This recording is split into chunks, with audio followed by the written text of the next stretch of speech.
Il nous arrive occasionnellement sur ce plateau où on reçoit des gens de la région qui ont parfois, oui, des maladies particulières, qui dans certains cas vont lancer même un type de GoFundMe pour aller chercher des sous parce qu'il y a un traitement expérimental qui se tient parfois aussi à l'extérieur du pays. Bref, vous connaissez un peu le genre de topo, puis j'ai vu tout récemment dans le Canada français une jeune fille que je connaissais qui est atteinte de ce qu'on appelle le syndrome un peu de la maladie des jambes poteaux. En fait, c'est ce qu'on appelle un lipodème de stade 3.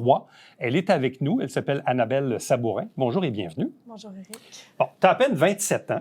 Oui, exactement. Tu es pris un peu avec cette maladie-là que tu as découvert de quelle façon, juste? Bien, c'était vraiment par hasard, en fait, là, parce que j'avais des symptômes depuis quelques années sans savoir que c'était nécessairement une maladie. J'avais parlé un petit peu à mon médecin que j'avais des douleurs aux jambes. Je voyais que j'avais de plus en plus mal aux jambes, mais la douleur, c'est tellement subjectif qu'on dirait que je me disais que c'était peut-être un petit peu dans ma tête, que c'était moi qui étais moins tolérante ou tout ça. Puis aussi, un autre de mes symptômes, c'est que je perdais jamais de poids dans le bas de mon corps, peu importe ce que je faisais. Fait que je pouvais prendre un petit peu de poids, le reperdre du ventre, du visage, tout ça, mais jamais dans le bas du corps. Et il y a environ 2 ans, par hasard, j'étais sur TikTok.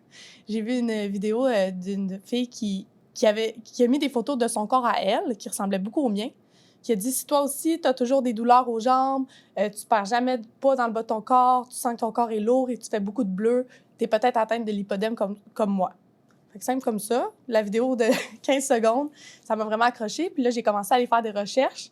Puis rapidement, les symptômes concordaient vraiment avec tous mes symptômes.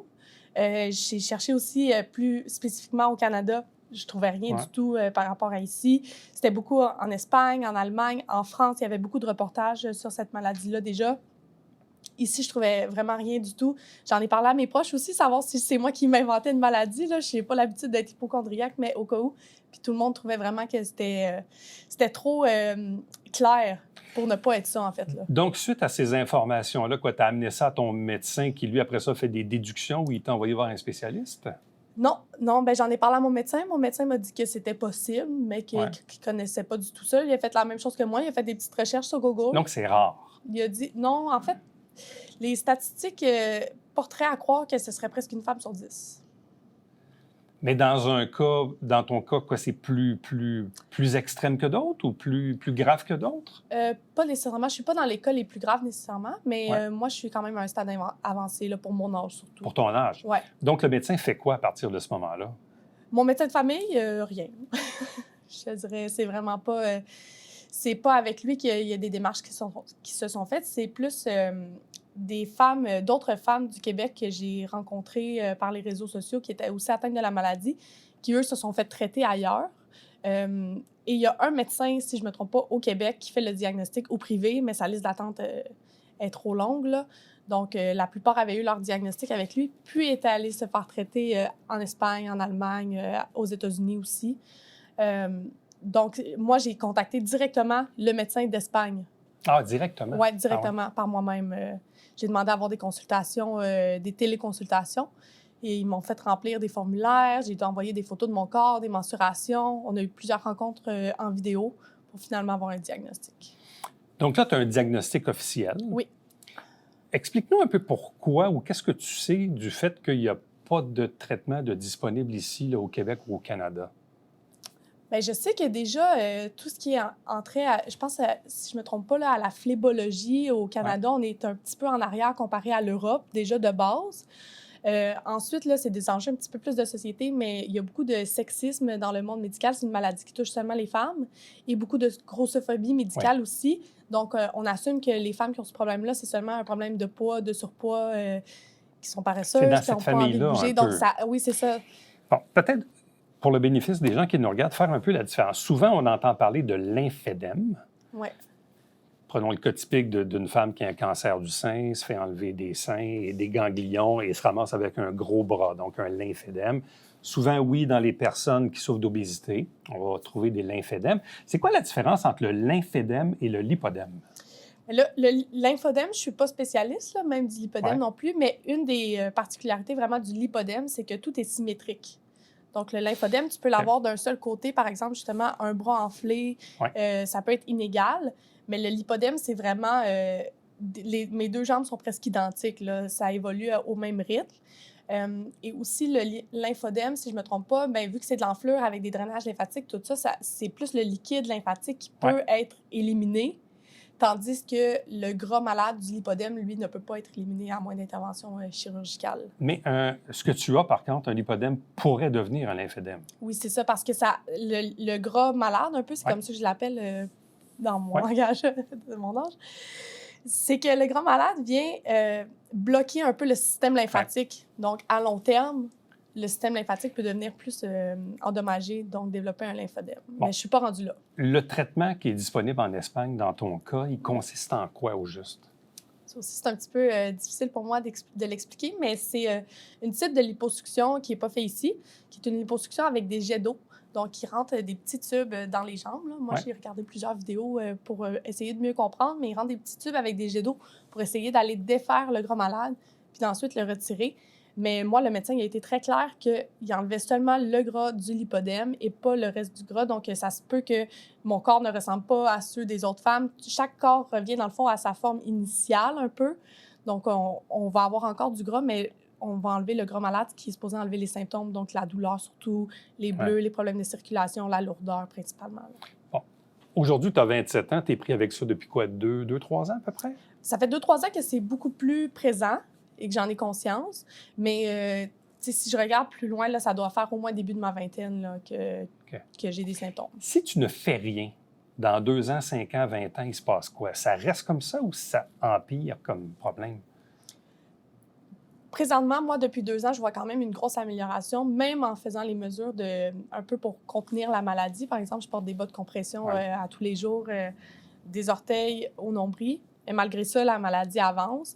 C'est important aussi d'être bien hydraté, d'être dans l'eau et tout ça. Mais les femmes qui ne sont pas du tout au courant de la maladie puis qui la voient évoluer sans savoir pourquoi et sans rien faire, souvent, vers l'âge de 50-60 ans, il y en a beaucoup qui se retrouvent en chaise roulante, avec des marchettes, avec des cannes, parce que tu développes des problèmes de mobilité. Le moins tu bouges, bien, plus tu développes de poids, plus tu as de lipodème, plus c'est un cercle vicieux. Là. Donc, ça devient vraiment avec les douleurs chroniques puis la perte de mobilité à long terme. Quel genre de handicap ça te crée dans la vie en ce moment? Je dirais que c'est surtout en termes de douleur. Des fois, c'est des choses banales que je ne réalise pas vraiment, mais que les femmes qui se sont faites opérer nomment la différence du avant-après. Puis je me dis, c'est vrai, je fais moins ça, je fais plus ça. Mais juste, par exemple, de prendre un bébé sur moi ou un enfant, mes amis qui ont des enfants, mais je les prends sur moi, mais le poids va me faire mal sur les cuisses, fait que je vais le faire différemment ou je le ferai pas. Grimper sur un comptoir pour aller quelque chose, je vais avoir un bleu sur ma jambe. Fait que on dirait que c'est des choses que je dois penser à faire des mouvements différemment. Qui est d'habitude, à 27 ans, j'ai pas de problème de mobilité, ça me dérange pas de grimper. Là, c'est plus difficile un petit peu. Beaucoup de sport aussi, je faisais du yoga, mais il y a beaucoup de positions de yoga qui s'est rendu trop difficile, encore une fois, parce que mes jambes se touchent ou des choses comme ça. Le vélo aussi, ça me faisait des bleus sur les jambes. Donc, il y a beaucoup de sports que j'ai arrêté de faire. Et le sentiment de lourdeur aussi, avec des sports comme, par exemple, le Zumba ou la danse, mais quand on saute beaucoup, mais ça fait l'impact, puis ça aussi, ça crée de la douleur, de la lourdeur. Donc, c'est surtout au niveau de l'activité physique que je trouve que ça a un impact. Puis aussi, je grossis un peu à vue d'œil. Donc, mes vêtements, là, je dois vraiment m'acheter plus souvent des vêtements que les autres, ce qui vient à coûter cher aussi, là, malheureusement. Donc, c'est principalement ça pour l'instant.